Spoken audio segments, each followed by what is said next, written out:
Thank you for tuning in to Koppen with Comic. I'm Brian Koppen, and we're here with comic Jim Search.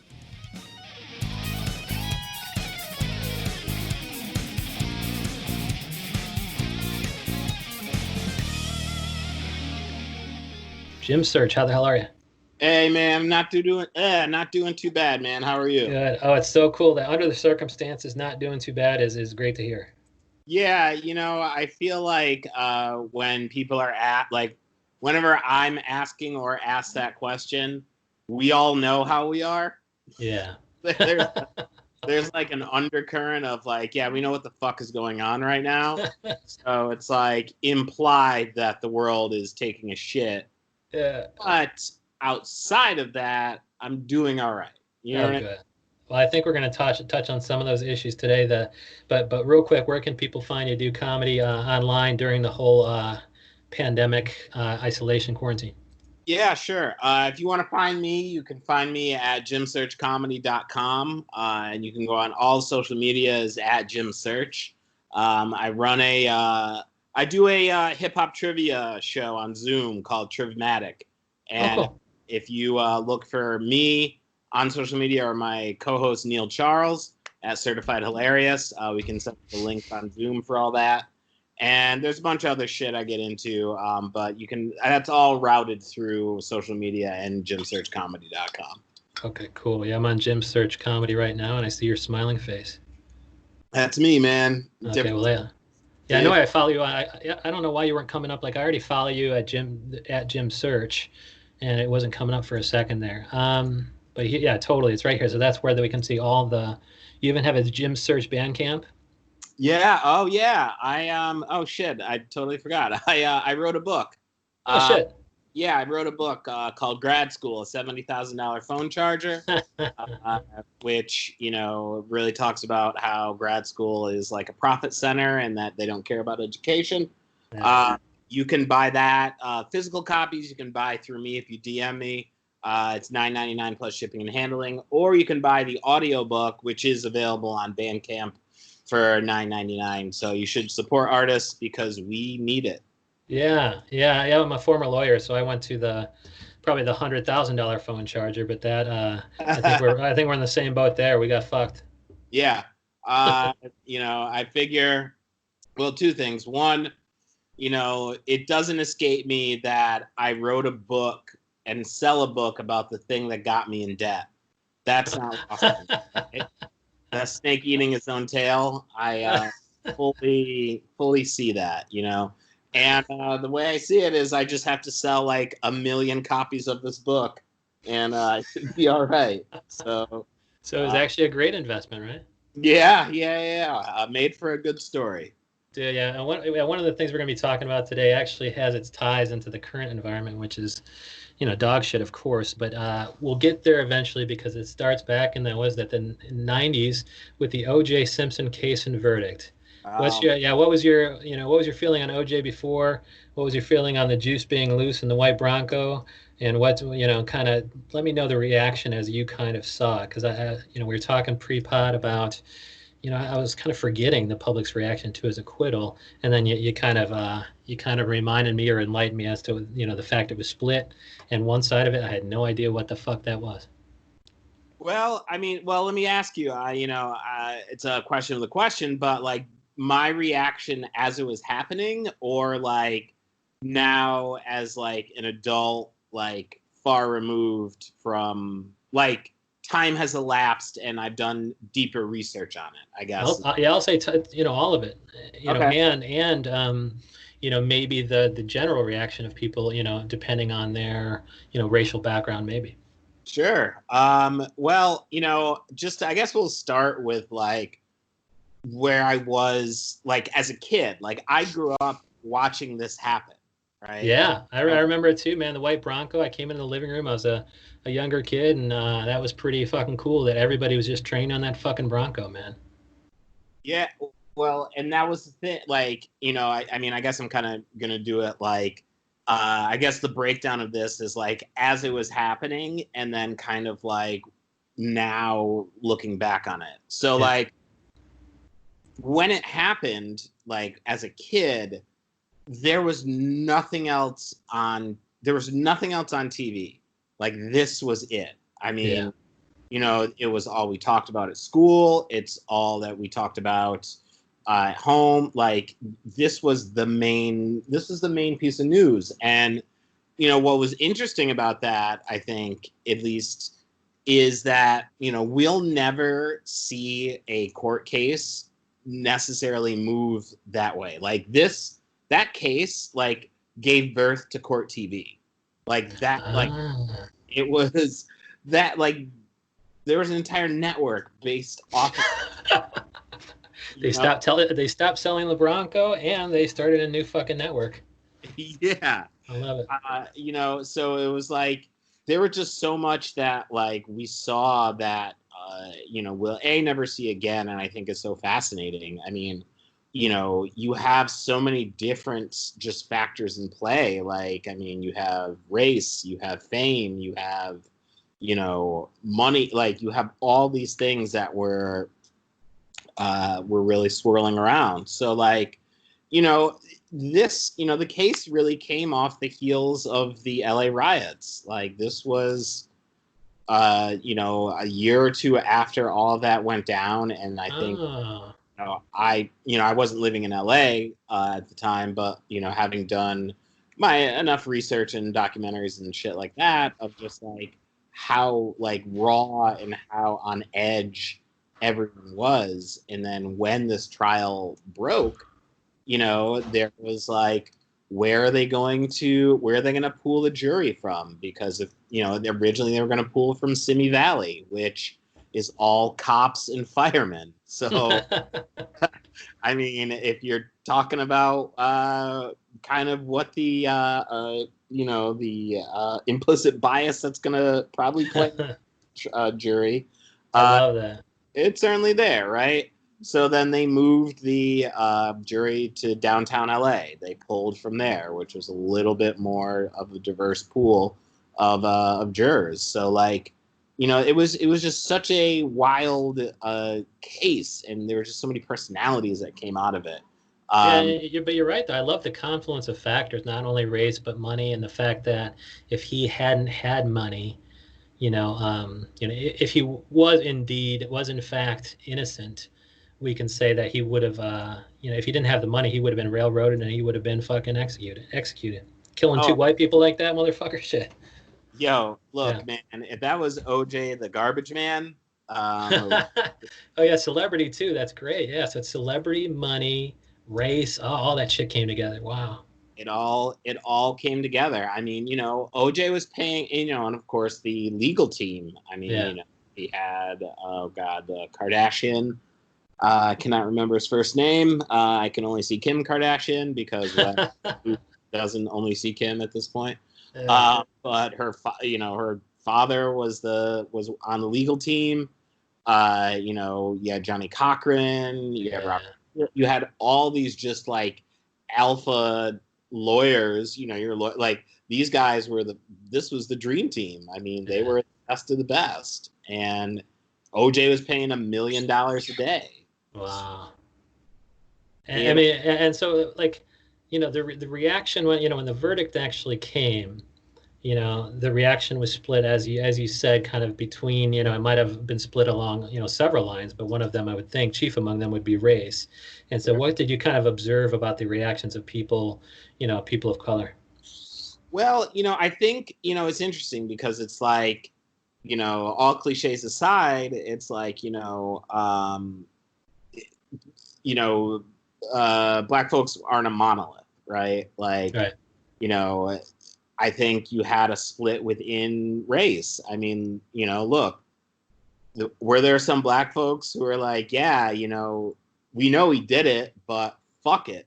Like, yeah, we've been falsely accused since the inception of the legal system. So looks like we got one, right?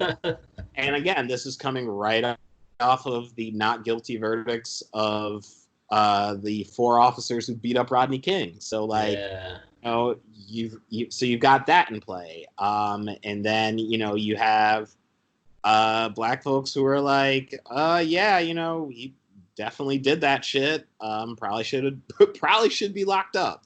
you Right. know, like it's just you had this like I think this disparity, and then of course you had like I mean you had some just gobsmacked white folks who were like, what the fuck? You mean he killed a white woman and he's walking away? Yeah. Like that is not how this is supposed to work at all.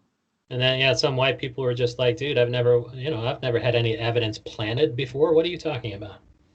Yeah, like it's they were so like I mean just it reminded it's like they were living in like Stranger Things in the upside down. Like how is this possible? Like, he did something wrong. He's supposed to go to jail. And it's like, I don't know if you know how this all works, apparently, right? But, Yeah. what was, I think, interesting too is that, like, even though, look, even though OJ was found not guilty, the court of public opinion certainly has weighed in. And there was no sort of support from his circle of white friends once he was found not guilty, because they were like, yo, you did that shit, man. We're not trying to get anywhere near you right now. So I wonder if there's any of that in the jury deliberations, man. Like if we find this dude guilty,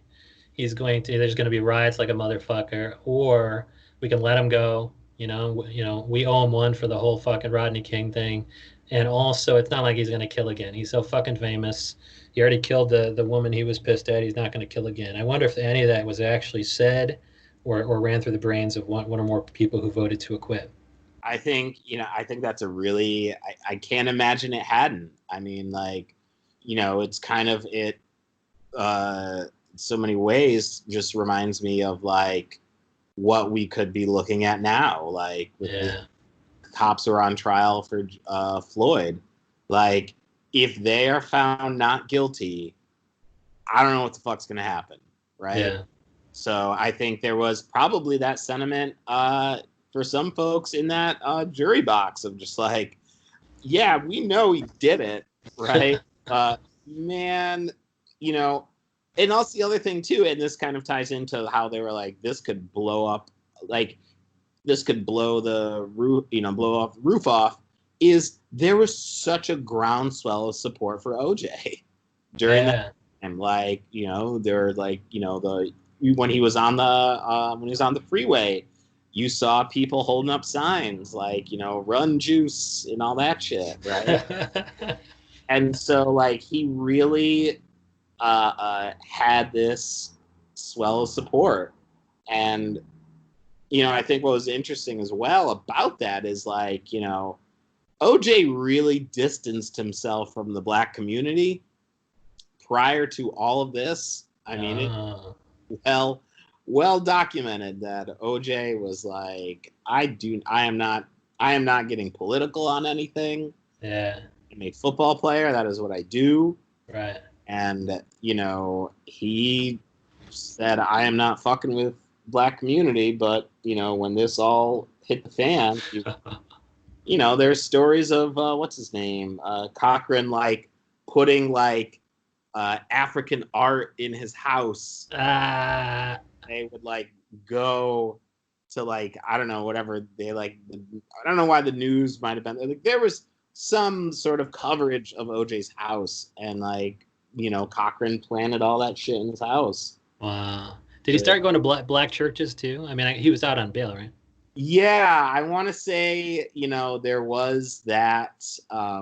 He did kind of try and reconnect, or did. I mean, I don't want to say if he tried. I mean, they definitely had his back. They had his back during that time. So it's like it again. It's just so fascinating to me to have lived through that.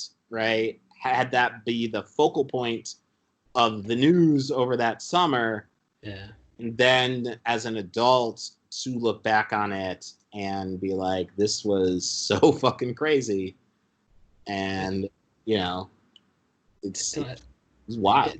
I mean, how do you see, what was, to the extent what was the reaction to the split reaction, if any, when it came to the Michael Jackson verdict?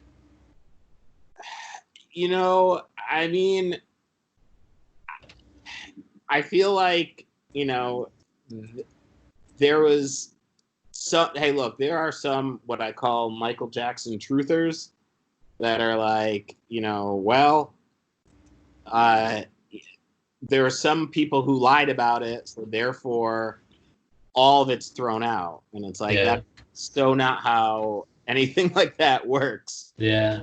Like, could someone have lied about it? Sure. Does that mitigate the fact that we are pretty sure and not like dead to rights that he definitely molested some kids?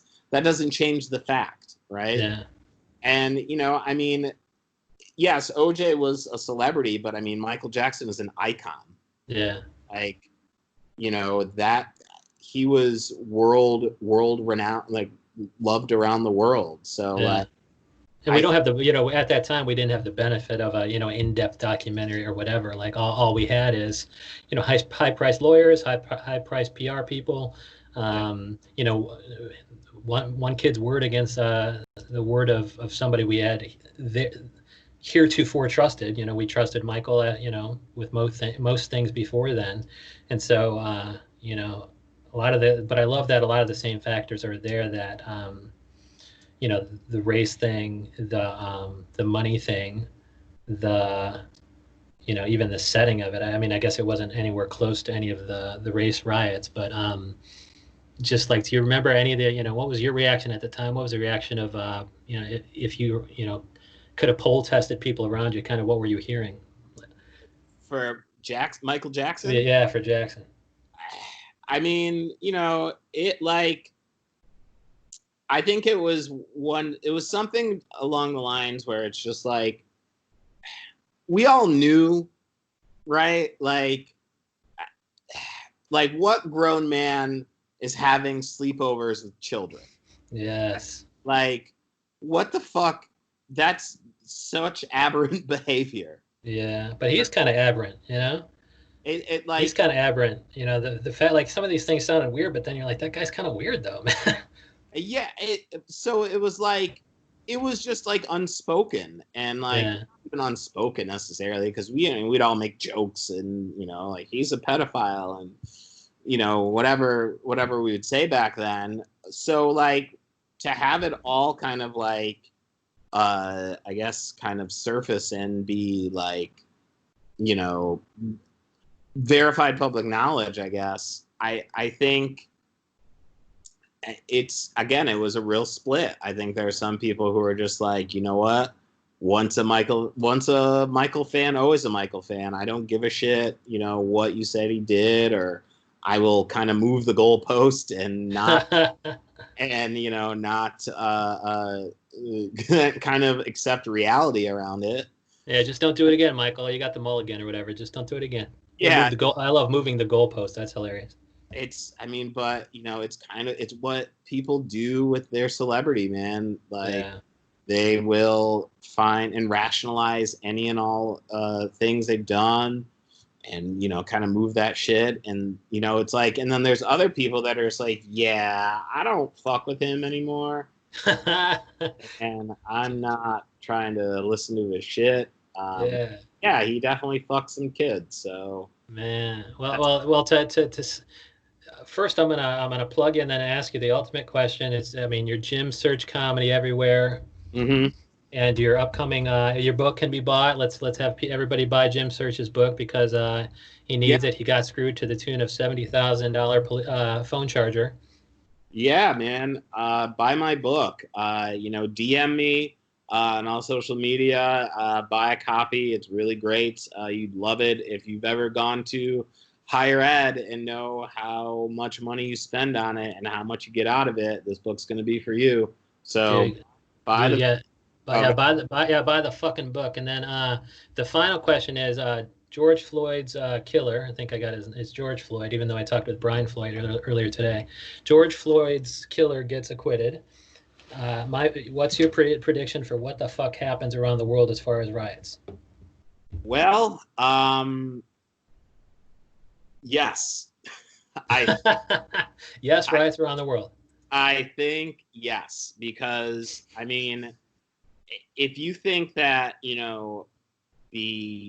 I mean, look, I guess to kind of give you like, I think there's some context around it to really get to that, to the depth of it, is that like I lived in New York City for over a decade, right? Right. Never have I seen a curfew ever. Yes. And Yes. look, you can talk to, people who lived here longer than me, and the fact that there was a curfew because of the unrest around the police murdering him, there's that, right? Yeah. So, to then kind of, I guess, move the timeline along and again, I don't think these protests are going to stop uh, until there is some real change. So I guess in answer to your question, I feel like I had to give some context to that. Right. Is that if they are acquitted, yes, I absolutely foresee riots. I see people taking the streets. I see a lot of shit getting fucked up. Yeah. Minneapolis burns. Uh, it is going to be a ember if they if whatever bullshit they want to pull to acquit these guys. Now I wonder though, and it is like what would happen if like because I feel like he was brought up on like what is it, Murder Two, Yeah, and I think it's murder too now. Yeah. yeah, it's Murder Two, and I feel like there's some other charges, Okay. but like what happens if he's found guilty on some and not other, All right? right. Like I wish I knew. I feel like there's other charges on him, but I guess that's a question, right? Is like if they don't have enough evidence, which I don't know how the fuck they don't, Right. but well, I do know how they don't. We've seen it happen. Uh, that's I shouldn't be naive and think how could that not be? Seen it so many times. So I guess that's a question. Food for thought is like, what if it's not across the board and that there's we don't get everything that we want. Right. So All right. Well, I we'll really we'll have hope. to stay, yeah. Let's stay tuned and let's pray for justice. And some of the best of us will march for justice. And it's going to be and I think there's going to be I think for once at least, even if there's not systematic change, there's going to be justice in that particular case. But you can't really say that because George Floyd is dead, so there can't be justice in that respect. But I totally appreciate you coming on, Jim Search. We're going to stay tuned and make sure that we get the book $70,000 phone charger. Yeah, thank you, man. Yo, Brian, thank you for having me, man. Oh, it's so great. Thank you, man. Thank you, Jim Search. All right, take it easy, man.